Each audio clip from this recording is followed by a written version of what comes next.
প্রেসিডেন্টকে আম পাঠাবেন প্রধান উপদেষ্টা, থামাতে পারবেন না প্রথম আলোকে হাসনাত আব্দুল্লাহ। জানাবো নোংরা খেলায় দেশে গোল পাকানোই মূল উদ্দেশ্য শেখ হাসিনার। এবং সর্বশেষ জানাবো স্বামীর সঙ্গে ঝগড়া করে বিষ পানে 4 মাসের অন্তঃসত্ত্বার মৃত্যু। শুনছিলেন সংবাদ শিরোনাম, এবারে বিস্তারিত। চীনের প্রেসিডেন্টকে আম পাঠাবেন প্রধান উপদেষ্টা।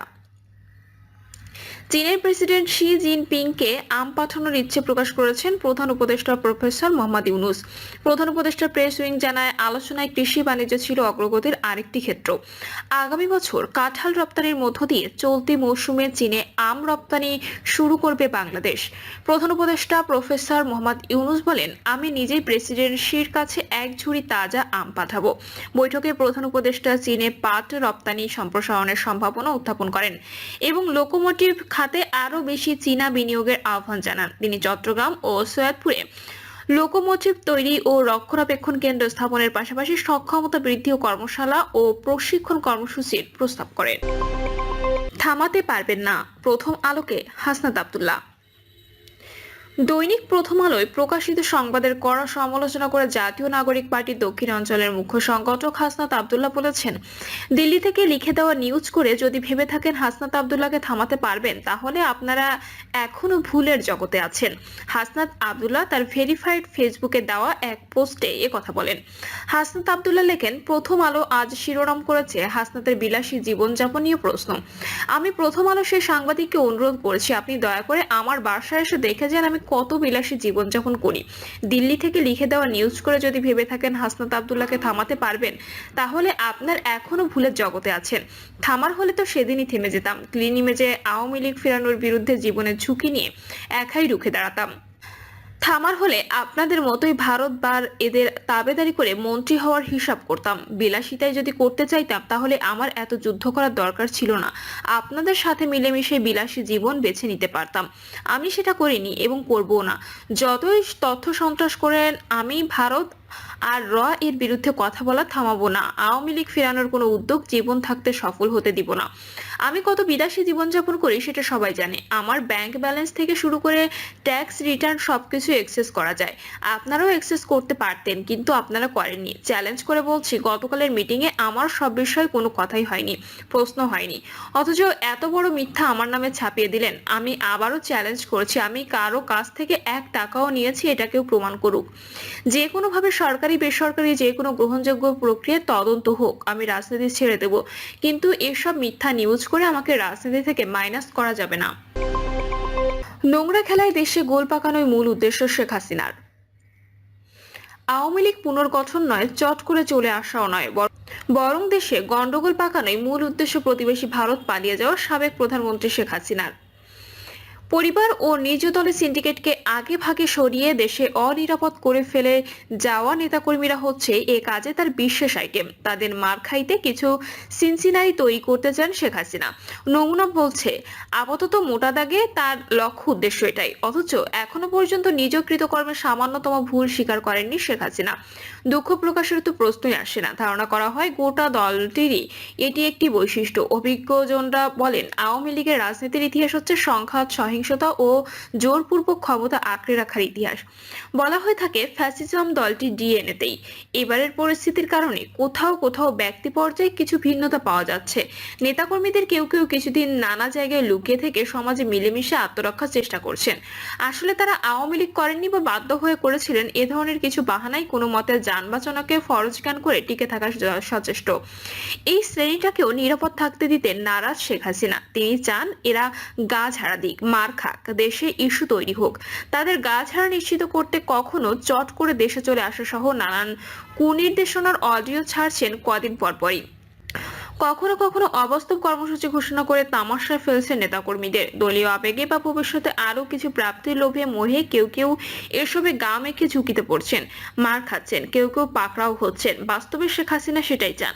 তার চাওয়া এই কর্মী সমর্থকদের মাধ্যমে মাঠের আলোচনায় থাক আওয়ামী লীগ।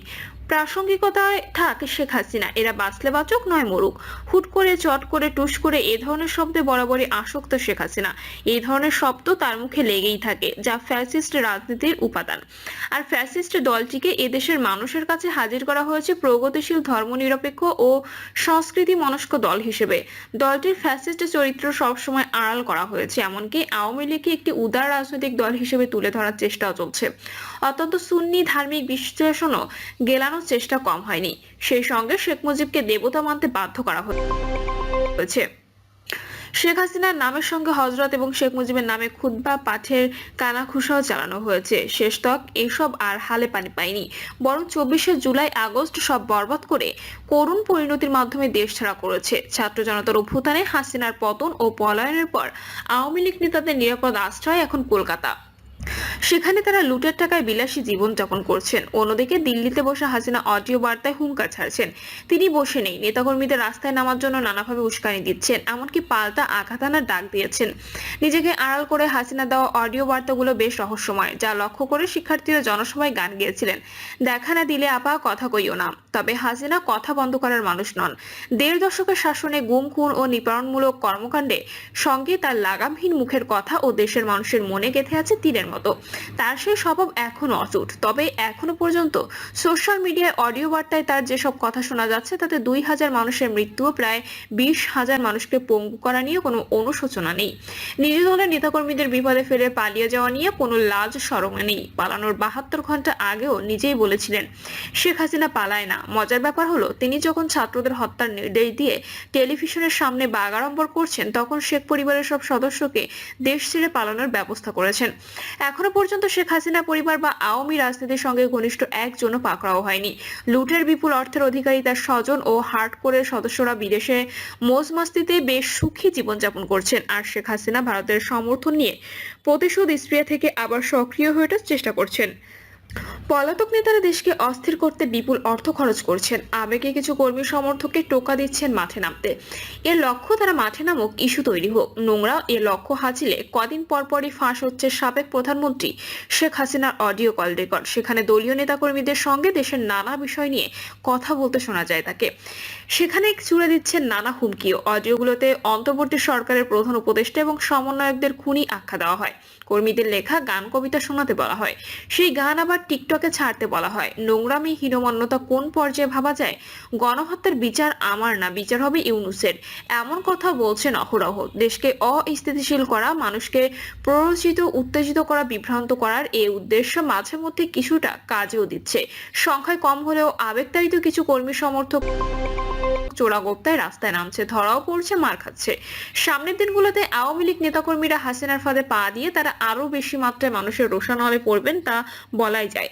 অথচ বর্তমান প্রেক্ষাপটে শেখ হাসিনাকে আওয়ামী লীগের নেতাকর্মীরা জিজ্ঞেস করা উচিত, আপনি আপনার বৃহত্তর পরিবারকে নিয়ে কাউকে না জানিয়ে এভাবে যে পালিয়ে গেলেন এবং আমাদেরকে প্রতিনিয়ত এভাবে যে উস্কানি দেন বিক্ষোভ করার জন্য, সন্ত্রাস এবং উস্কানিমূলক কাজ করার জন্য, এই বিষয়ে আপনার ব্যাখ্যা কি?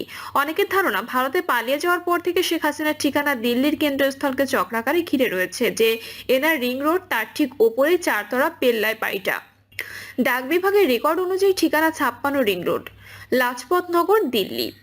শহরের দক্ষিণ প্রান্তে পাঞ্জাবে অধ্যুষিত ওই এলাকায় এই বাড়িটার আলাদা করে কোনো বিশেষত্ব চোখে পড়ার কোনো কারণ নেই। শোনা যায়, প্রায় অর্ধ শতাব্দী আগে স্বামী ও সন্তানদের নিয়ে শেখ হাসিনা যখন প্রথম ভারতে আশ্রয় নিয়েছিলেন, তার ঠিকানা ছিল রিং রোডের উপরের এই ভবনটাই। তখন 56 রিং রোড ছিল ভারতের কেন্দ্রীয় সরকারের একটি সেফ হাউস বা গোপন অতিথিশালা।